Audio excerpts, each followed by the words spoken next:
Praise lord, హల్లెలూయా. మరి దేవుని నామమునకు స్తోత్రములు. కూడి వచ్చిన మీ అందరికీ వందనములు. మరి ఈ సమయంలో పరిశుద్ధ గ్రంథము వైపుకి తిరుగుదాము. అందరూ బైబిల్ గనక ఉన్నట్లయితే పరిశుద్ధ గ్రంథంని చూడండి. పరిశుద్ధ గ్రంథంలో రాసిన పత్రిక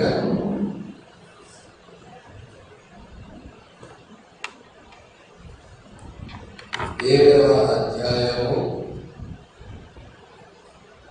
1వ వచనం నుండి చదువుదాం.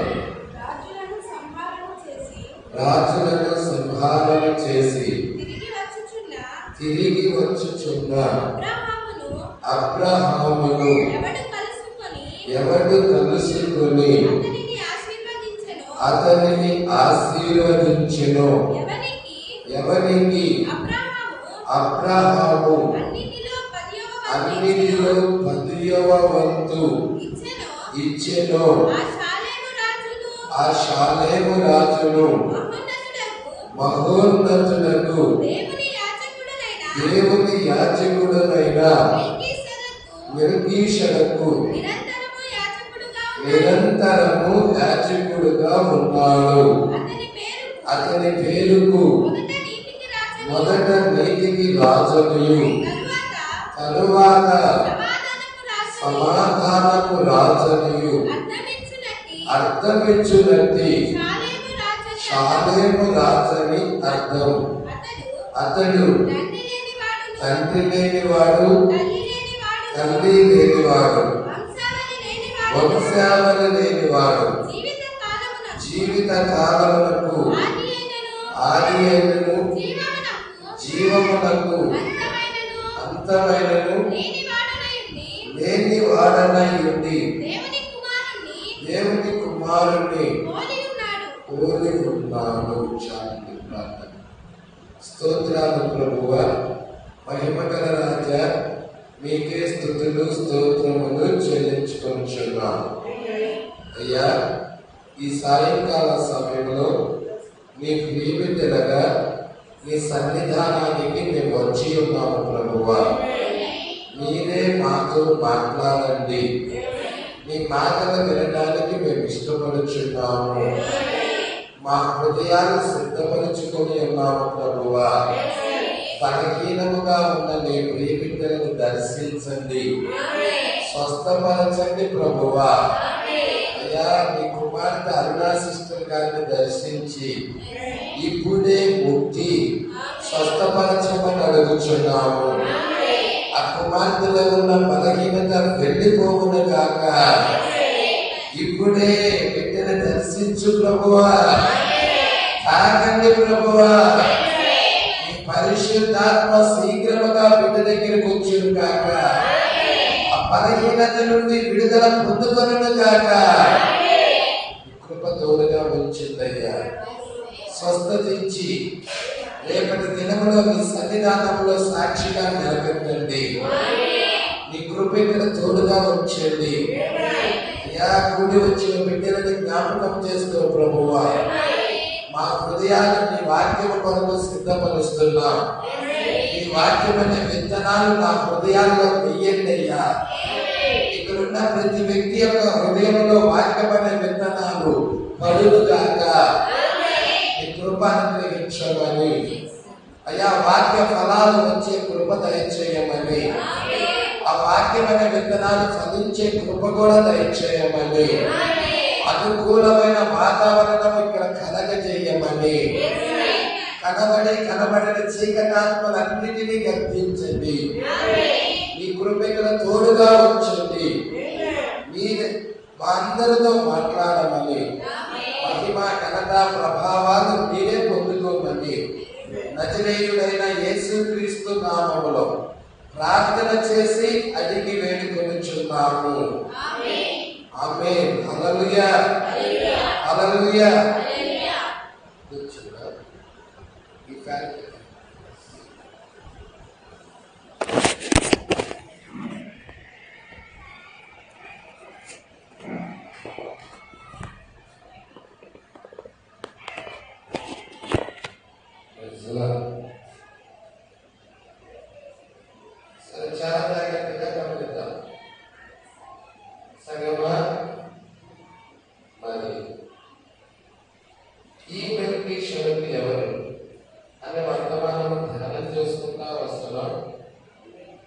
14-15 భాగాలు దాకా అయి ఉన్నాయి.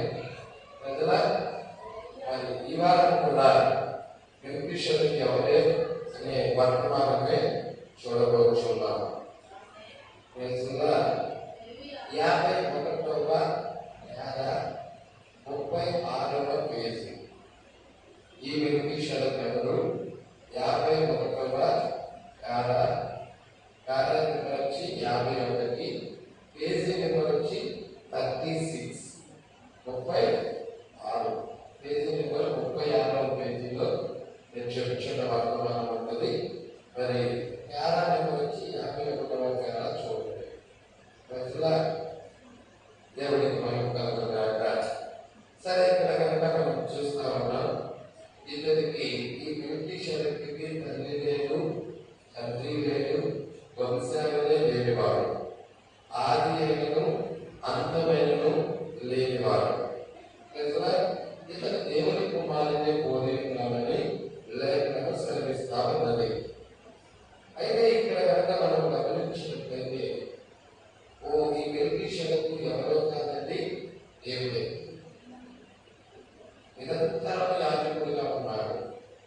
నిరంతరం ముందువాడెవరు? నిరంతరం ముందువాడ దేవుడే. కాబట్టి ఈయన యేసుగా రాకముందు దేవుని కుమారుడుగా యేసుగా రాకముందు ఈయన ఎలా ఉన్నాడయ్యా అంటే యేసుగా రాకముందు ఈయన ఎలా ఉన్నాడయ్యా అంటే మెల్కీషెదెకుగా ఉన్నాడు. అబ్రహాము ఈయన్ని మరి మెల్కీషెదెకు అబ్రహామును కలుసుకున్నాడు. దేవునికి ఈ విషయాలు పడుతుంది. అబ్రహామును ఎవరు కలుసుకున్నారు? రాజులను సంహారం చేసి తిరిగి వచ్చుచున్న అబ్రహామును మెల్కీషెదెకు కలుసుకున్నాడు. దేవుడికి మహిమ కలుగుగాక. రాజులను సంహారం చేసి తిరిగి వచ్చుచున్న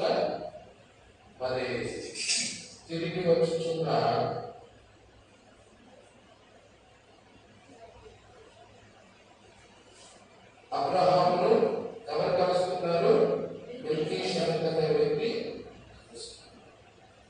ఇతను తండ్రి లేనివాడు, తల్లి లేనివాడు, వంశావళి లేనివాడు.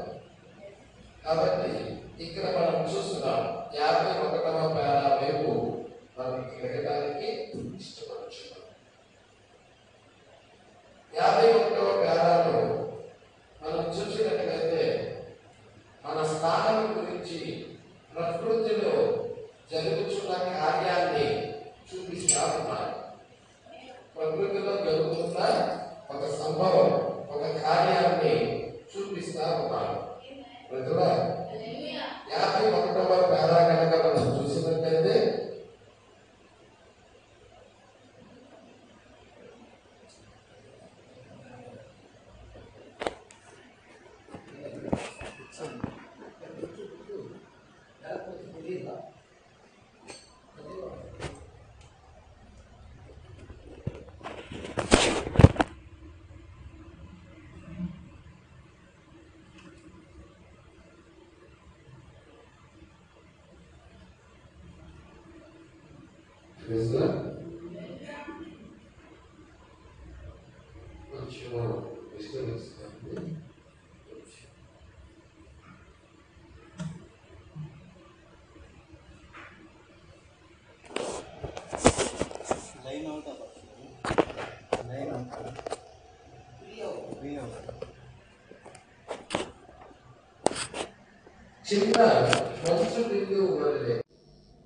నాకు రసాయన శాస్త్రం ఎక్కువగా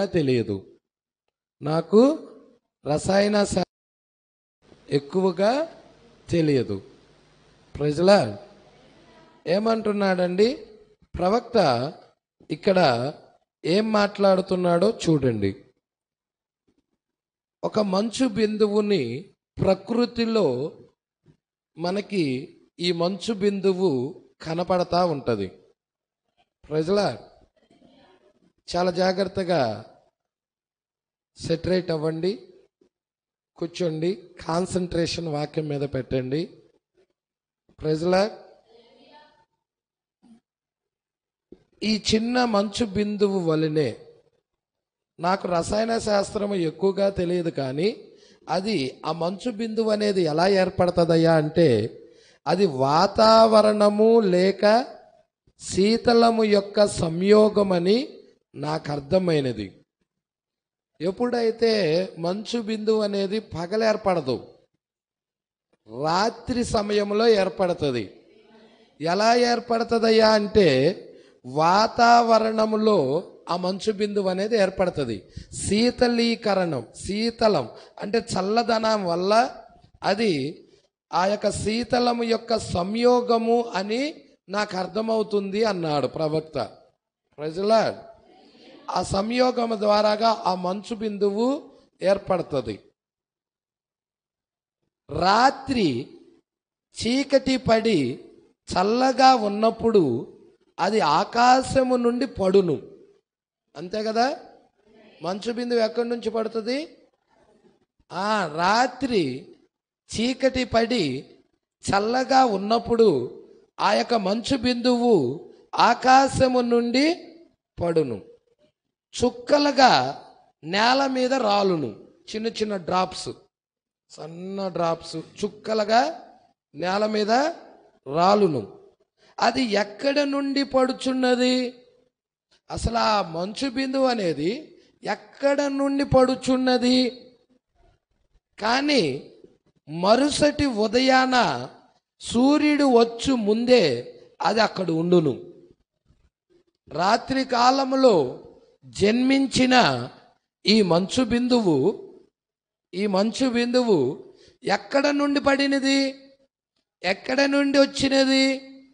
ఉదయమున మరుసటి ఆ రాత్రి నుండి తెల్లారేదానికే ఉదయం అవుతుంది.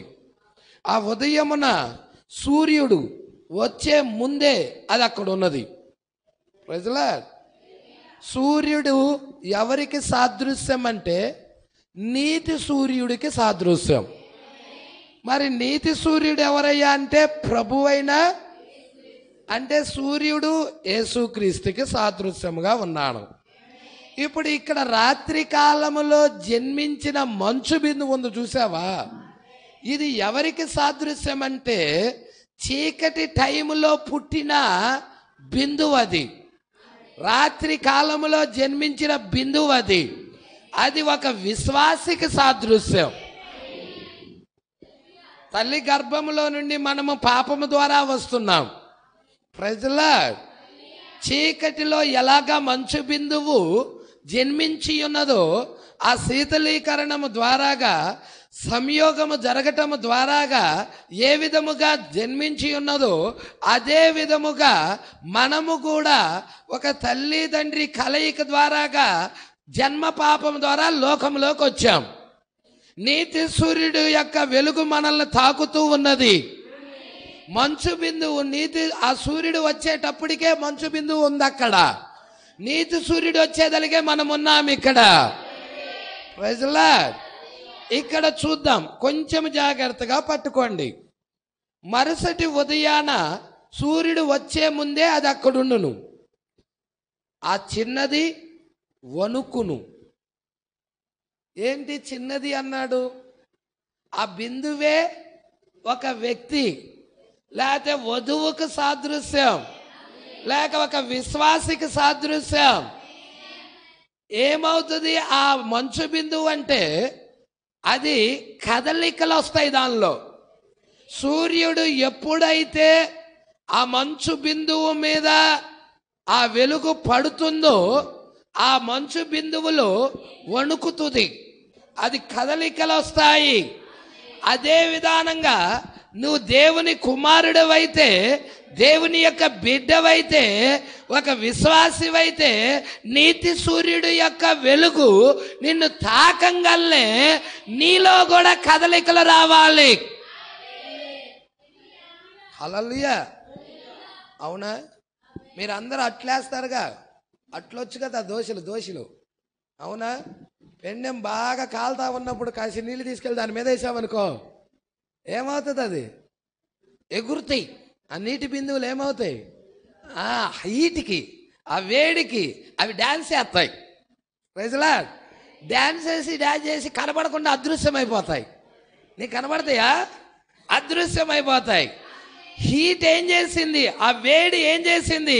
ఆ నీటి బిందువుని ఆ యొక్క నువ్వు చల్లిన నీటిని అదృశ్యం చేసింది. అదే విధముగా దేవుడి వాక్యం ఏం చేస్తా ఉన్నది? నిన్ను ఇక్కడ నుండి అదృశ్యం చేసి ఎత్తబాటులోకి తీసుకొని వెళ్ళిపోతుంది. ప్రకృతిలో బైబిల్ ఉంది. హల్లెలూయా.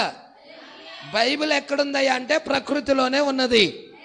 ఆ మంచు బిందువు ఎప్పుడైతే సూర్యుడు యొక్క కిరణాలు ఆ వేడి ఆ మంచు బిందువు మీద తాకుతాయో, హల్లెలూయా, ఆ మంచు బిందువును తాకుతాయో ఏం జరుగుతుందంట? ఆ చిన్న మంచు బిందువు వణుకును. కానీ సూర్యుడు వచ్చిన తర్వాత అది మెరియుటను గమనించండి. నువ్వు బయటికి వెళ్ళిన తర్వాత ఆ పచ్చని పచ్చిక మీద కనబడతా ఉంటుంది అది. హల్లెలూయా. ఆ యొక్క కిరణాలు దాన్ని తాకినప్పుడు అదేమవుతుంది?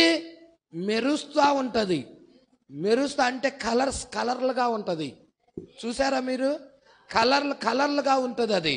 ప్రజలా అంటే దేవుని యొక్క గుణలక్షణాలు మనలో, అలాగా మంచి లక్షణాలు మనలో కదలాడుతూ ఉంటాయి. ప్రజలా మెరియుటను గమనించండి. అది సంతోషముగా ఉన్నది. ఆ బిందువు ఎలా ఉన్నదంట? ఒక క్రైస్తవుడు కూడా ఎలా ఉన్నాడు? ఆ బిందువు ఎలాగా సంతోషముగా ఉన్నదో ఒక క్రైస్తవుడు కూడా అలాగే సంతోషముగా ఉన్నాడు. ఎందువలన? అది ఎక్కడి నుండి వచ్చినదో అక్కడికి తిరిగి సూర్యుడు పిలవనై ఉన్నాడు.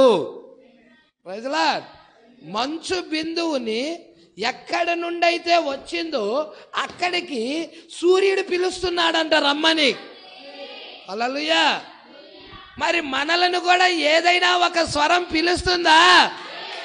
నా ప్రజలారా, మీరు దాని పాపములో పాలివారు కాకుండానట్లు, దాని తెగుల్లో ఏది మీకు ప్రాప్తించకుండానట్లు దాన్ని విడిచి రండి అని పిలుస్తుందా?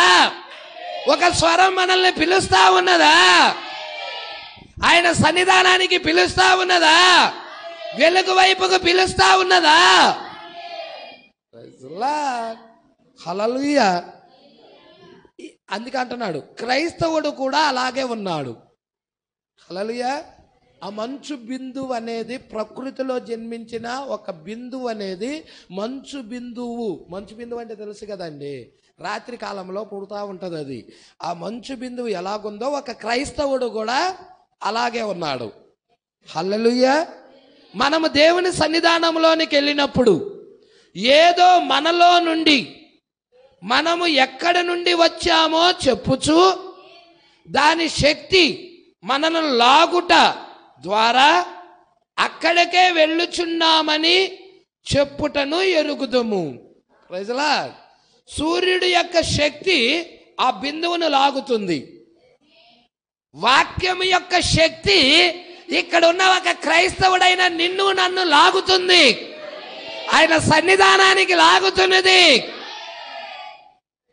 మీకు తెలుసా ఏమన్నాడో యేసు? నా తండ్రి ఆకర్షించందే ఎవ్వడు నా యొద్దకు రాడు. ఆకర్షించాలి అంటే ఆయనలో ఉన్న వాక్యం అనే కణము ఇతనులో ఉండాలి. Praise the lord. ఇతనులో ఉంటేనే ఆయన ఆకర్షిస్తాడు. ఏమి లేకపోతే ఏం ఆకర్షిస్తాడు చెప్పండి? ఆ బీజం అనేది లేకపోతే, ఆ విత్తనం అనేది లేకపోతే అతనిలో ఆకర్షణ వస్తుందా? రాదు. అదే అతనిలో విత్తనం ఉన్నట్టయితే ఆయనే ఆకర్షిస్తాడు వాక్యం యొద్దకి. Praise the lord. ఆ చిన్న మంచు బిందువు మెరియుచు ప్రకాశించుచు గంతులు వేయును. Praise the lord. ఏం చేస్తుందంటే ఆ చిన్న మంచు బిందువు మెరియుచు ప్రకాశించుచు, హల్లెలూయా, క్రైస్తవుడు కూడా అలాగేనా? క్రైస్తవుడు కూడా ప్రకాశిస్తూ ఉంటాడా? ఆనందంతో ఉంటాడా? సంతోషముతో ఉంటాడా? దుఃఖము విచారం అన్నీ వెళ్ళిపోతాయి అతనిలో నుండి. లోకస్తుడైతే అలా దుఃఖము విచారముతో ఉంటాడు. కానీ క్రైస్తవుడిలో ఆనందము, సంతోషము. ఎందుకయ్యా అంటే అతనిలో ఆ వాక్యం అనేది కార్యరూపము దాలుస్తుంది. ఆ సూర్యుడి యొక్క వెలుగు ఆ మంచు బిందువు మీద పడంగల్నే మెరియుచు ప్రకాశించుచు గంతులు వేయను. నీతి సూర్యుడైన యేసుక్రీస్తు యొక్క వాక్యము మనలను తాకంగల్నే మనము కూడా దేవుని చేత వెలిగించబడుతున్నాం, ప్రకాశించబడుతున్నాం. ప్రజలా, మనుష్యుల ఎదుట మీ వెలుగును ఎంతో ఎక్కువగా ప్రకాశింపనీయుడి. ప్రజలా, అవునా? దేవుడికి మహిమ కలుగును గాక. అందుకే అంటున్నాడు, మెరియుచు ప్రకాశించుచు గంతులేస్తుంది, ఆనందిస్తుంది, సంతోషిస్తుంది. దానిలో వేదన కానీ దుఃఖం కానీ ఏమైనా కనబడుతుందా? నో. ఎందుకనగా అక్కడ పైనుండి తాను వచ్చినదని, తిరిగి మరలా అక్కడికే సూర్యుడు లాక్కొని వెళుతున్నాడని దానికి తెలుసు. ఆ మంచు బిందువు వచ్చింది ఎక్కడి నుండి? పైనుండి. తిరిగి కింద పడిన ఈ మంచు బిందువుని, పరక మీద ఉన్న ఈ మంచు బిందువుని, పచ్చిక మీద ఉన్న ఈ మంచు బిందువుని, లోకంలోకి వచ్చిన ఈ మంచు బిందువుని తిరిగి మరలా పైకి తీసుకెళ్ళాలి అంటే అక్కడ సూర్యుడు ఉదయించాలి. ప్రజలా, మలాకి ఇలా చెప్తున్నాడు 4వ అధ్యాయంలో, నా నామమందు భయభక్తులు గలవారగు మీకు నీతి సూర్యుడు ఉదయించును. ఎందుకు? నిన్ను లాక్కెళ్ళటానికి, నిన్ను పైకి తీసుకెళ్ళటానికి, నిన్ను ఎత్తబాటులోకి తీసుకెళ్ళటానికి. ఆ మంచు బిందువును సూర్యుడు ఎలాగ తీసుకెళ్ళాడో అదేవిధంగా నీతి సూర్యుడు నిన్ను నన్ను తీసుకెళ్ళటానికి ఆయన నామమందు ఎవరైతే భయభక్తులు కలిగి ఉన్నారో వారి మీద ఆయన ప్రకాశిస్తున్నాడు.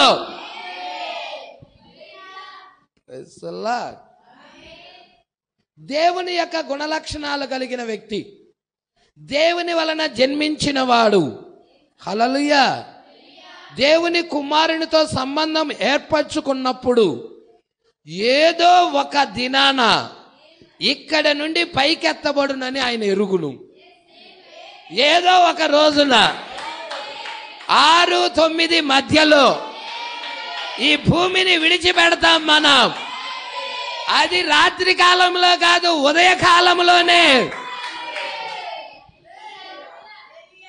మంచు బిందువు అదృశ్యమయ్యేది ఎప్పుడు చెప్పండి?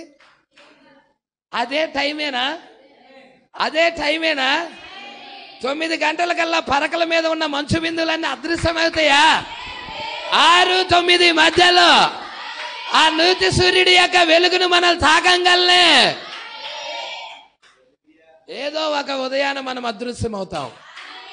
ఎందుకయ్యా అంటే మనం నడుస్తుంది నీతి సూర్యుడితో, కుమారుడితో సంబంధం కలిగి ఉన్నాం, వాక్యముతో సంబంధం కలిగి ఉన్నాం, యేసుతో సంబంధం కలిగి ఉన్నాం. బిషప్తో కాదు, రెవరెండ్తో కాదు, నామకార్థ సంఘముతో కాదు, లోకముతో కాదు. మనము సంబంధం ఎవరితో? వాక్యముతో. వాక్యముతో మన సంబంధం, వాక్యముతో. అందుకే వాక్యము మనల్ని అదృశ్యం చేయటానికి, మనల్ని ఎత్తబాటులోకి తీసుకొని వెళ్ళటానికి నీతి సూర్యుడు అయిన ఆయన మన మీద ప్రకాశిస్తున్నాడు. ఏదో ఒక దినాన ఇక్కడ నుండి పైకెత్తబడునని ఎరుగును. నేను భూమి మీద నుండి ఎత్తబడినప్పుడు మనుషులందరినీ నా వైపుకు ఆకర్షించుకుందును. ఆమేన్. ఇప్పుడు గమనించండి 52వ పేర. ఈ మెల్కీషెదకు ఆ మరియా, మరియా మీకు తెలుసా? మరియా అంటే ఎవరు? భాష గారు. మరియా అంటే మరియానే భాష గారు. హల్లెలూయా. కన్యక గర్భవతి, కన్యక గర్భము ధరించి కుమారుణ్ణి కనును. ఆ కన్యక పేరేంటంటే మరియా. అవునా? ఇప్పుడు కన్యక గర్భం ధరించి కుమారుణ్ణి కనును. హల్లెలూయా. ఆ కన్యక పేరు ఏమై ఉన్నదంటే కొత్త నిబంధన దగ్గరికి వచ్చేదలికి మనకు అర్థమైపోయింది. పాత నిబంధనలో మరియా అని పేరు లేదు. ప్రజలా ఉందా? లేదు. మరియా అనే పేరు ఒకవేళ రాసినా కానీ చాలామంది పేర్లు మరియా మరియా మరియా మరియా పెట్టుకుంటా ఉంటారు. మరి ఎవరిలో జన్మిస్తాడు? పేరు పెట్టుకున్నంత మాత్రం జన్మిస్తారా? హల్లెలూయా. కాబట్టి దేవుడి వాక్యము అక్కడ నెరవేర్పు జరిగే టైంలో అక్కడ ఒక స్త్రీ ఉంది. హల్లెలూయా. ఇక్కడ చూడండి, ఆ మరియా ఎందుకు తల్లి కాదో చూచాము. ఎవరికి తల్లి కాదు? మెల్కీషెదెకుకు. మెల్కీషెదెకు ఎవరు? దేవుడే. హల్లెలూయా. దేవునికి ఒక మానవుడు, ఒక మానవ స్త్రీ తల్లి అవుతుందా? చెప్పండి. ఒక మానవ స్త్రీ తల్లి అవుతుందా? హల్లెలూయా. ఈ మెల్కీషెదెకు తల్లి లేని ఆయన, తండ్రి లేని ఆయన. ఈ మెల్కీషెదెకు ఎవరో కాదు, మెల్కీషెదెకుగా ఉన్న ఆయనే యేసుగా వచ్చాడు. యేసుగా వచ్చింది మెల్కీషెదెకే. ఎందుకంటే దేవుని కుమారుని పోలున్నాడు. దేవుడికి మహిమ కలుగును గాక. హల్లెలూయా. అయితే ఇప్పుడు యేసు ఆమెను అమ్మా అని పిలిచాడా? మరియాని. నువ్వు చూడు, తెలుగు బైబిల్లో అమ్మ అని రాయబడుతుంది, కానీ ఇంగ్లీష్ బైబిల్లో అమ్మ అని ఉండదు. ఓ స్త్రీ, ఉమెన్ అని ఉంటుంది. ఉమెన్ అంటే స్త్రీ. కాబట్టి ఇక్కడ చూడండి, ఇప్పుడు గమనించండి, మెల్కీషెదెకుకు ఆ మరియా ఎందుకు తల్లి కాదో చూచాం. ఆ కారణము చేతనే ఆయన ఆమెను స్త్రీ అని పిలిచెను గాని తల్లి అని పిలవలేదు. యేసు ఆమెని, మరియాని ఏమని పిలిచాడు? స్త్రీ, ఓ స్త్రీ అని పిలిచాడే గాని అమ్మా, తల్లి అని పిలవలా. దేవుడికి మహిమ కలుగును గాక. ఆయనకి తల్లి లేదు, ఆయనకి తండ్రి లేడు. కాబట్టి ఆయనకి ఇప్పుడు మనం చూస్తున్నాం, ఆయనకు తండ్రి కూడా లేడు. ఎందుకనగా ఆయనే తండ్రి.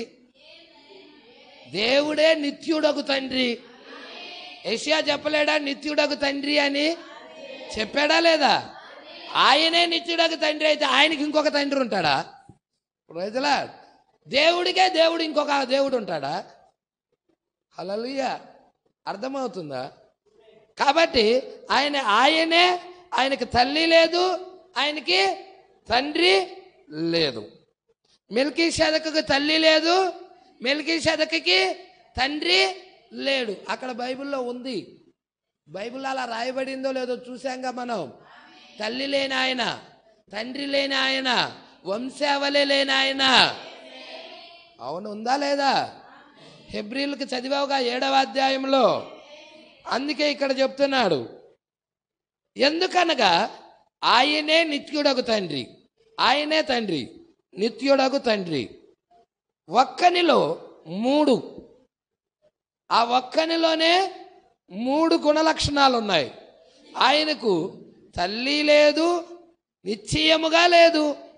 ఆయనకు తండ్రి లేదు, ఎందుకనగా ఆయనే తండ్రి. యేసును గొప్పగా అభినందించుచు ఒకసారి కవి ఇలాగ చెప్పాడు. ఒక రచయిత, ఒక కవి ఇలాగ చెప్పాడు, అగ్నితో మండుచున్న పొదలో మోషేతో మాట్లాడిన వాడను నేనే. ఆ యేసే మోషేతో అగ్ని స్తంభములో, ఆ పొదలో, మండుచున్న పొదలో మాట్లాడాడు. మండుచున్న పొదలో మాట్లాడిన ఆయన ఎవరో కాదు, ఈయనే యేసే. హల్లెలూయా. నేను అబ్రహాము యొక్క దేవుడును, అని చెప్పిన ఆయన ఎవరో కాదు, యేసే. అబ్రహాము దేవుడు, ఇస్సాకు దేవుడు, యాకోబుల దేవుడు. ఆ చెప్పిన ఆయన ఎవరో కాదు, ఈయనే. ప్రకాశించుచున్న ఉదయ నక్షత్రము ఎవరో కాదు, ఈయనే. నేనే అల్ఫా, నేనే ఒమేగా, ఆదియు నేనే, అంతము నేనే. సర్వ సృష్టిని సృష్టించిన ఆయన్ని నేనే. నా పేరేంటయ్యా అంటే యేసు. సర్వ సృష్టిని సృష్టించిన ఆయన పేరేంటయ్యా అంటే యేసు. అది నిజం.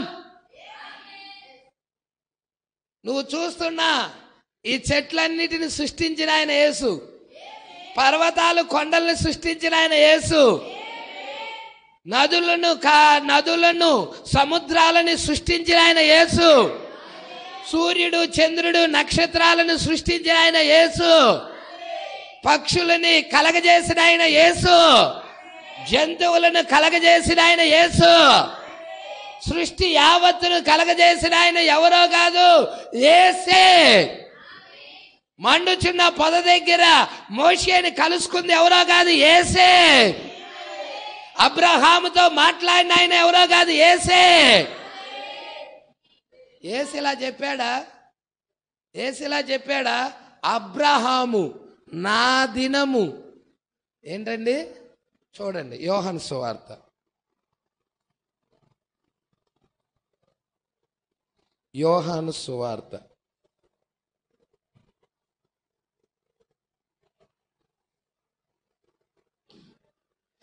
8వ అధ్యాయం 56. మీ తండ్రి అయిన అబ్రహాము నా దినము చూతునని మిగుల నా దినాన్ని చూడాలని మీ తండ్రి అయిన అబ్రహాము మిగుల ఆనందించాడు.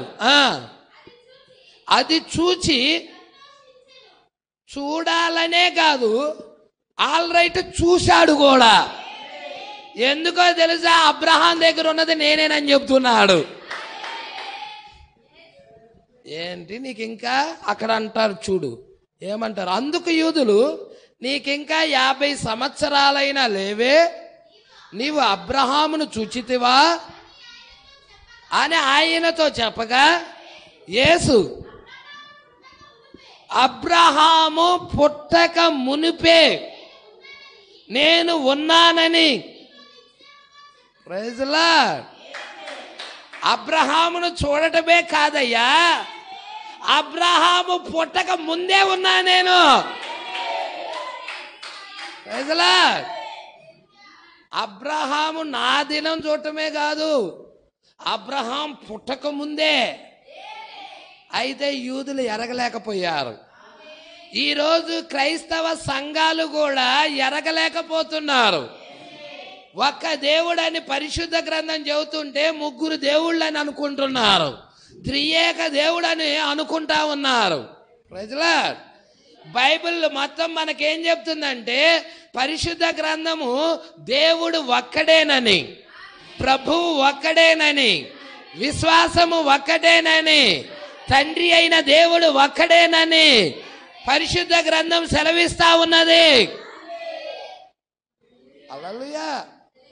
అయితే దానిని ఎరగలేకపోతుంది క్రైస్తవ సంఘం. నేటి క్రైస్తవ సమాజము దానిని ఎరగలేకపోతా ఉన్నది. ఆ రోజు యూదులు ఎలాగా ఆయనను ఎరగక గ్రుడ్డివారిగా ఉన్నారో, నేడును అలాగే గ్రుడ్డివారిగా ఉన్నారు. Praise Lord. అందుకే ఇక్కడ అంటా ఉన్నారు చూడండి, అబ్రహాముకు పుట్టక ముందే, అబ్రహాము పుట్టక మునిపే నేనున్నాను చెప్పాడా? హల్లెలూయా. యేసు ఇలా అంటున్నాడు, అబ్రహాము పుట్టక మునిపే నేనున్నానని మీతో నిశ్చయముగా. ఈ మాట చెప్పేదానికే వాళ్ళ కడుపులో మండిపోయింది. సత్యం చెబితే అందరికి అలాగే ఉండిద్ది, అబద్ధం చెప్పు తీయగా ఉండిద్ది, అదే సత్యం చెప్పు కొంచెం కరుకుగా చేదుగా ఉండిద్ది. ప్రజలా వాళ్ళు ఏం చేశారు, ఇక యేసును చంపడానికి రాళ్ళు ఎత్తారంట. అక్కడ ఉంది హల్లెలూయా. అబ్రహాము పుట్టక మునిపే నేను ఉన్నాను అన్నప్పుడు యూదులందరూ ఏం చేశారు, అక్కడ ఉంది చదువమ్మా. కాబట్టి వారు ఆయన మీద రువ్వుటకు రాళ్ళు ఎత్తిరి గాని యేసు దాగి దేవాలయంలో నుండి బయటికి వెళ్ళిపోయాను. ప్రజలా మరి ఎంత ఒత్తిడో చూడండి యేసు మీద. ఈరోజు సత్యం పట్టుకుంటే మన మీద కూడా సేమ్ వస్తుందండి, భయపడాల్సిన అవసరం లేదు. ఆ దేవుడు మనకు తోడుగా ఉన్నాడు, ఆ దేవుడు మన పక్షాన ఉన్నాడు. ప్రజలా అందుకే ఇక్కడ అంటున్నాడు చూడండి, కవి ఇలాగ అంటున్నాడండి, మండుచున్న పొదల్లో మోషేతో మాట్లాడిన వాడును నేనే, అబ్రహాం యొక్క దేవుడును నేనే, ప్రకాశించుచున్న ఉదయ నక్షత్రాన్ని నేనే, నేనే అల్ఫా ఒమేగా, నేనే ఆదియు అంతము, నేనే సర్వ సృష్టిని సృష్టించిన సృష్టికర్తని, నా పేరు యేసు. ఆయన పేరేంటి? యేసు. అది నిజం. ఓ నేనెవరినని మీరు చెప్పుకుంటున్నారు? అక్కడ వాళ్ళని అడుగుతున్నాడు, నేనెవరినని మీరు చెప్పుకుంటున్నారు? అయ్యా నువ్వు అబ్రహాం కంటే ముందున్నవాడు అయ్యా, నువ్వే సర్వ సృష్టిని సృష్టించిన సృష్టికర్తవయ్యా. హల్లెలూయా. ఒకసారి మనిషి కుమారుడిగా మొదటి రాకడలో యేసు ఎలా వచ్చాడు? దేవుని కుమారుడిగా వచ్చాడా, మనిషి కుమారుడిగా వచ్చాడా? టెస్ట్, మీ అందరికి టెస్ట్. మొదటి రాకడ జరిగింది కదా, 2000 సంవత్సరాల క్రితం జరిగింది కదా. 2000 సంవత్సరాల క్రితం మొదటి రాకడ జరిగినప్పుడు యేసుక్రీస్తు మనుష్య కుమారుడిగా వచ్చాడా, లేక యేసుక్రీస్తు దేవుని కుమారుడిగా వచ్చాడా? మొదటి రాకడలో ఆయన మనుష్య కుమారుడా, దేవుని కుమారుడా? దేవుని కుమారుడు అన్నాళ్ళు చెయ్యొద్దండి.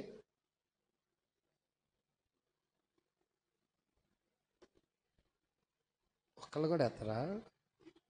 సరే మనిషి కుమారుడు అన్నాళ్ళు చెయ్యొద్దండి. మనిషి కుమారుడిగా వచ్చాడయ్యా ఆయన అన్నాళ్ళు అందరూ ఎత్తారు. దేవుడికి వైపు కలుగురుగా అంటే బాగా జాగ్రత్తగా వింటున్నారు పాఠం. హల్లెలూయా. అయితే ఆయన మనిషి కుమారుడిగా వచ్చినప్పుడు పేతురుతో ఇలా అంటున్నాడు. శిష్యులు ఉన్నారుగా, ఆయనకు శిష్యులు ఉన్నారా? ఆ శిష్యులతో ఏమంటున్నాడంటే, నేను మొదటి రాకడలో మనిషి కుమారుడిగా వచ్చానయ్యా, మనిషి కుమారుని గూర్చి జనులేమనుకుంటున్నారయ్యా అని అడిగాడు. పట్టుకుంటున్నారా? నేను మొదటి రాకడలో ఎలా వచ్చాను? మనిషి కుమారుడిగా వచ్చా, ఈ సృష్టిని సృష్టించిన సృష్టికర్తని, ప్రజలా సర్వోన్నతుడైన దేవుడిని మనిషి కుమారుడిగా వచ్చా, మరి జనులేమనుకుంటున్నారని అడిగాడు. అప్పుడు పేతురు అంటున్నాడు, ప్రజలా అయ్యా నీవు ఏలియావు అనుకుంటున్నారు, ఇర్మియావు అనుకుంటున్నారు, ఆ బాప్తిజం ఇచ్చి యోహాన్ అనుకుంటున్నారు, లేక ప్రవక్తలలో ఒకడనుకుంటున్నారయ్యా అని చెప్పారు. సరే వాళ్ళైతే అలాగ అనుకుంటున్నారు, నేను మిమ్మల్ని ఏర్పాటు చేసుకున్నాను కదా, లోకాన్ని నేను ఏర్పరచుకోవాలా, మిమ్మల్ని ఏర్పాటు చేసుకున్నాను కదా, మిమ్మల్ని ఎన్నుకున్నాను కదా, ఇంతకీ మీరేమనుకుంటున్నారో చెప్పు, నేను వినాలనుకుంటున్నా అన్నాడు ఆయన. అన్నప్పుడు అప్పుడు వాళ్ళల్లో పేతురు లేచి, అయ్యా నేను చెప్తానయ్యా, చెప్పు పేతురు చెప్పు, టెల్ మీ చెప్పు అన్నాడు. ఏం లేదయ్యా, నువ్వెవరివో కాదు, సజీవుడకు దేవుని కుమారుడు అయినా నువ్వు క్రీస్తువేనయ్యా, నీవే క్రీస్తువే, నువ్వు దేవుని కుమారుడిగా వచ్చిన క్రీస్తువే చెప్పేసేసాడు. హల్లెలూయా. మనిషి కుమారుడే ఎవరో ఆ బయలుపాటు, ఆ ప్రత్యక్షత పేతురుకు దొరికేసింది. పేతురు ఓకే, ఈ విషయం నీకు ఒక బైబిల్ మిషన్ వాళ్ళు, బైబిల్ స్కూల్ వాళ్ళు నీకు తెలియజెప్పలా. ఎవరు తెలియజెప్పారంటే పరలోకమందున్న నా తండ్రి ఈ సంగతి నీకు బయలుపరిచాడు. నీవు పేతురువు, ఈ బండ మీద, నీవు పేతురువు, ఈ బండ మీద నా సంఘాన్ని కడతానని చెప్పేశాడు. అంతే. Praise the lord. ఓ, ఈ లేఖనం అండర్లైన్ చేసుకొని ఇక ఆర్సీఎం వాళ్ళు ఏమన్నారంటే, ఇదిగో లేఖనం చూడు, మా మొదటి బిషప్ పేతురు మీద సంఘాన్ని కట్టాడు. అర్థమవుతుందా? పేతురు మీద సంఘాన్ని కట్టాడు. నో నో నో నో, పేతురు మీద సంఘాన్ని కట్టలేదు. రోమన్ క్యాథలిక్ వాళ్ళేమో పేతురు మీద సంఘాన్ని కట్టారనుకున్నారు. పేతురు మీద సంఘాన్ని కట్టలేదు. అక్కడ ఉంది కదా, అక్కడ ఏమనుంది? నీవు పేతురువు, ఈ బండ మీద నా సంఘాన్ని కడతానన్నాడు. అరే నాన్న, పేతురు మీద కట్టలేదు. రోమన్ క్యాథలిక్లో నుండి బయటకు వచ్చిన ప్రొటెస్టెంట్ సంఘాలు ఉన్నాయి, ఈ సంఘాలు ఉన్నాయి. అర్రే, వాళ్ళు పొరపడ్డారు. పేతురు 3 సార్లు కోడి కుయ్యక ముందు 3 సార్లు అబద్ధం ఆడాడు. కాబట్టి పేతురు మీద కట్టుకోలేదు, క్రీస్తు మీద కట్టాడయ్యా అన్నారు. యేసు క్రీస్తు మీద తన సంఘాన్ని కట్టారని ప్రొటెస్టెంట్లు చెప్పారు. Praise the Lord. ఈ కాల ప్రవక్త వచ్చాడు. Praise the Lord. ఈ కాల ప్రవక్త రాకముందు దాకా అదే కరెక్ట్ అనుకున్నాం. యేసు క్రీస్తు మీద సంఘాన్ని కడతాడు, ఇంకెక్కడ కడతాడు, ఆయన మీద కట్టుకున్నాడు అనుకున్నాం. Praise the Lord. ఈ కాల ప్రవక్త వచ్చి దారి ఇటువైపు లేదయ్యా, దారి ఇటువైపు కూడా లేదయ్యా, దారి రెండిటి మధ్య ఉందయ్యా అన్నాడు. ఎక్కడికి దారి? పరలోకం వెళ్ళటానికి. పరలోకం వెళ్ళటానికి ఇప్పుడు ఈ మూలగా వెళితే కాదు, సరిపోని ఈ మూలగా వెళితే కాదు, ఈ రెండిటి మధ్య ఉందయ్యా దారి అన్నాడు. ఆహా, ఇప్పుడు ఇంతకి పరలోకం వెళ్ళాలంటే ఈ రెండిటి మధ్య ఏంటి ఆ బయలుపాటు అని ఇక దాన్ని వివరిస్తున్నాడు. అక్కడ చదవమన్నాడు. ఒకసారి అది చదువుదాం. మత్తయి సువార్త 16వ అధ్యాయం ఎన్నో వచనమ్మా? 15, 16 నుండి చదువుతాం. 16. అందుకు సీమోను పేతురు, ఇక్కడ చూస్తున్నావా 16:16లో ఏమని మాట్లాడుతున్నాడో చూడండి. అందుకు సీమోను పేతురు, నీవు సజీవుడకు దేవుని కుమారుడవైన క్రీస్తు అని చెప్పెను. అందుకు యేసు, సీమోను బర్యోనా, నీవు ధన్యుడువు, పరలోకమందున్న నా తండ్రి ఈ సంగతి నీకు బయలుపరిచినే గాని నరులు నీకు బయలుపరచలేదు. మరియు నీవు పేతురువు, ఈ బండ మీద. ఏ బండది? పేతురు కాదు, క్రీస్తు కాదు, కేఫా అన్న రాయే, బండే. అర్థమవుతుందా? అరణ్యములో ఇజ్రాయిల్ ప్రజలని వెంబడించింది బండ. హల్లెలూయా. మోషే కొట్టాడు కదా బండని, కొట్టాడా? ఆ బండను కొడితే నీళ్ళు ఇచ్చింది కదా. దేవుడికి మహిమ కలుగును గాక. ఇప్పుడు దేవుడు తన మీద కట్టుకోవటం లేదు, దేవుడు సంఘాన్ని పేతురు మీద కట్టడం లేదు. మరి ఎక్కడ కడుతున్నాడు? దారి ఎక్కడుంది పరలోకం వెళ్ళడానికి అంటే? అక్కడ మరలా చదువుదాం. 17వ వచనం. 17 పట్టుకున్నారా? ఎన్నో వచనం అది? 17. 17ని 17లో ఎవరొచ్చారు ప్రకటన గ్రంథంలో అంటే 7వ దూత వచ్చాడు. Praise the Lord. ప్రకటన గ్రంథం 10వ అధ్యాయం 7వ వచనంలో 7వ దూత ఉన్నాడు. 7వ దూత వర్తమానమే దేవుని ముద్ర అయి ఉన్నది. పరిశుద్ధాత్మ అయి ఉన్నది. ఇక్కడ చూద్దాం 17వ వచనం. మరియు నీవు పేతురువు, ఈ బండ మీద నా సంఘమును, ప్రజల ఈ బండ మీద నా సంఘాన్ని కట్టుదును. మరియు నీవు పేతురువు ఈ బండ మీద.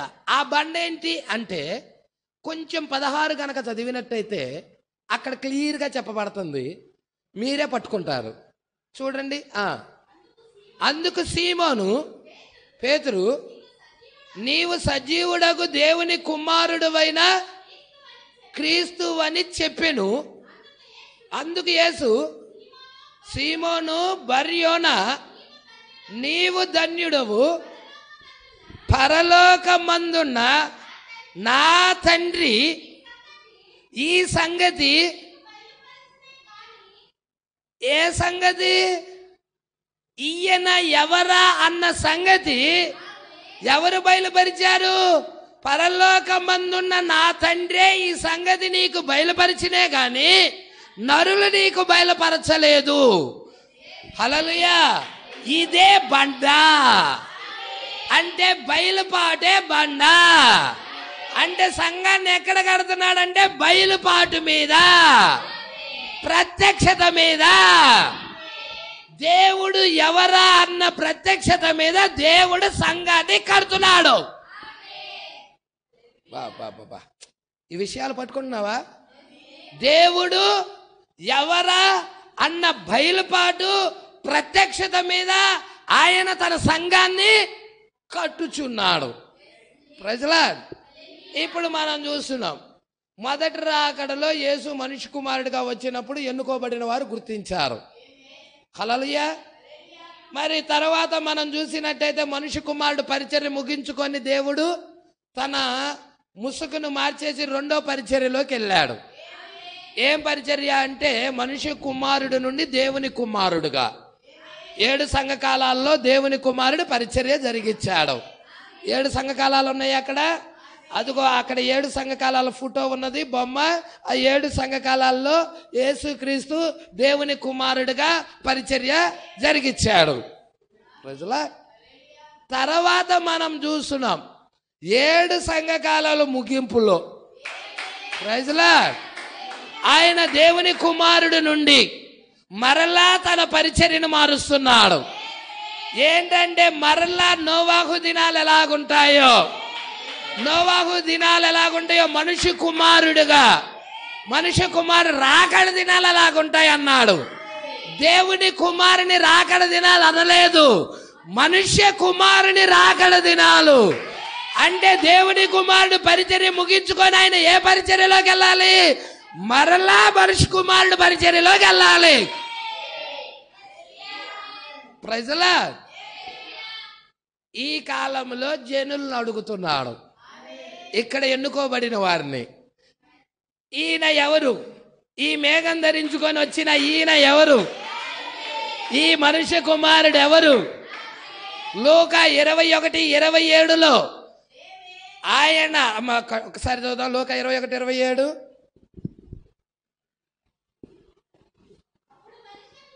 అప్పుడు ఇది రెండవ రాకడేనా అయ్యా? రెండవ రాకడేనా? రెండవ రాకడ ముందు రాకడ అంటారా మళ్ళీ?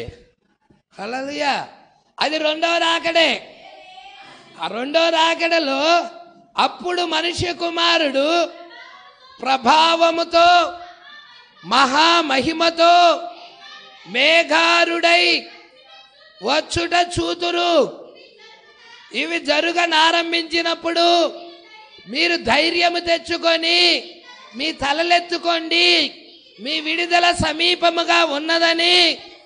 ఇప్పుడు రెండవ రాకడలో మనిషి కుమారుడిగా మరలా యేసు రావాలి, మేఘము ధరించుకొని రావాలి. మరి లోకంలో ఉన్న జనులు ఈ మేఘము గురించి ఏమనుకుంటున్నారు? ప్రజలా, లోకంలో ఉన్న సంఘాల్లో ఉన్న ప్రజలు ఈ మేఘము గురించి ఏమనుకుంటున్నారు? మొదటి రాకల్లో యేసు అడిగాడా? మనిషి కుమారుడు గురించి జనులు ఏమనుకుంటున్నారు? రెండవ రాకడలో కూడా యేసు మేఘం ధరించుకొని, మనిషి కుమారుడు మేఘం ధరించుకొని వచ్చాడు. ఇప్పుడు ఈ మేఘం గురించి జనులు ఏమనుకుంటున్నారు? అదేదో ఒక ర్యాకెట్ పోగో, ప్రజలా అది క్రీస్తు అని ఎవరన్నా చెబుతున్నారా? హల్లెలూయా. లోకంలో ఉన్న జనులు అయ్యా ఏదోనయ్యా ర్యాకెట్ పొగ ద్వారా ఏర్పడి ఉండిద్దేమో అని చెప్పుకుంటా ఉన్నారు. సరే, లోకంలో వాళ్ళు అలా చెప్పుకుంటున్నారు, తీసేయి. నేను లోకంలో ఉన్నవారిని వాళ్ళ పిలవలా, మిమ్మల్ని ఏర్పాటు చేసుకున్నా. మీరేమనుకుంటున్నారు? ఇది ప్రకటన 10లో బలిష్ఠుడైన దూతగా మేఘం ధరించుకొని వచ్చిన ఆయన్ని ఈ రాత్రికాల సమయంలో మీరేమనుకుంటున్నారు? ఆ రోజు పేతురుని అడిగిన అదే ప్రశ్న ఈ రాత్రికాల సమయంలో నిన్ను అడుగుతున్నాడు. నువ్వేమనుకుంటున్నావు? అయ్యా, ఆ మేఘం ఏదో కాదయ్యా, సజీవుడగు దేవుని కుమారుడుగా వచ్చిన క్రీస్తేలయ్యా. ఇది దేవుడు తప్ప వేరొకటి కాదయ్యా. అది హల్లెలూయా. దేవుడు తప్ప వేరొకటి కాదని ఒప్పుకోలు చేస్తుంది. ఇక్కడ ఎవరు ఒప్పుకోలు చేసేది? ఆయన వధువు. అప్పుడు దేవుడు అంటాడు, ఓ వధువా, నీకు ఈ బయలుపాటు ఎవరిచ్చారో తెలుసా? పరలోకమందుల తండ్రి ఇచ్చాడు. Praise the Lord. ఈ బయలుపాటు ఇచ్చింది ఆయన.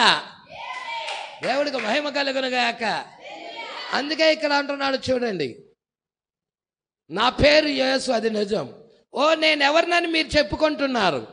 నేను ఎక్కడి నుండి వచ్చానని మీరు చెప్పుకుంటున్నారు? అడుగుతున్నాడా? నేను ఎవరినని మీరు చెప్పుకుంటున్నారు? అసలు నేను ఎక్కడి నుండి వచ్చానని మీరు చెప్పుకుంటున్నారు? మీరు నా తండ్రిని ఎరుగుదురా? లేక నా తండ్రి పేరేమైనా చెప్పగలరా మీరు? హల్లెలూయా. మీరు నా తండ్రిని ఎరుగుదురా? ఈయన అంటున్నాడు యేసు, నన్ను చూచిన వాడు నా తండ్రిని చూచినట్టే. నేను తండ్రి ఏకమై ఉన్నాము. Praise the Lord. అదియే తండ్రి పేరు. నా పేరే నా తండ్రి పేరు కూడా. ఎందుకంటే నేను తండ్రి నామములో వచ్చి ఉన్నాను. ఆయన నామములో, ఆయన పేరులో వచ్చా నేను. ఆయనకి ఏ పేరు ఉందో అదే పేరుతో వచ్చా నేను. నేను నా తండ్రి నామములో వచ్చి ఉన్నాను. తండ్రి నామం యేసే, కుమారుడి నామం యేసే, పరిశుద్ధాత్మ నామము కూడా యేసే. ఎందుకంటే నా నామమున పంపబోవు పరిశుద్ధాత్మ. Praise the Lord. అందుకే ఇక్కడ అంటున్నాడు, అది ఏ తండ్రి పేరు? ఓ అవును, నేను నా తండ్రి నామమున వచ్చి ఉన్నాను, కానీ మీరు నన్ను చేర్చుకోలేదు. Praise the lord. ఆ రోజు యూదులతో మాట్లాడా? నేను నా తండ్రి నామమున వచ్చి ఉన్నాను, కానీ మీరు నన్ను చేర్చుకోలేదు. నన్ను చూచిన వాడు నా తండ్రిని చూచినట్లే.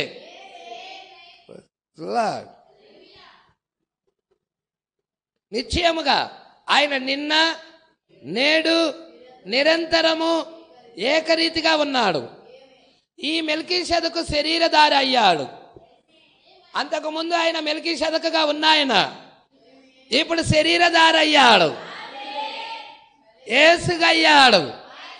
యేసుగా వచ్చిన ఆయన ఎవరో కాదు, మెల్కీషెదకే.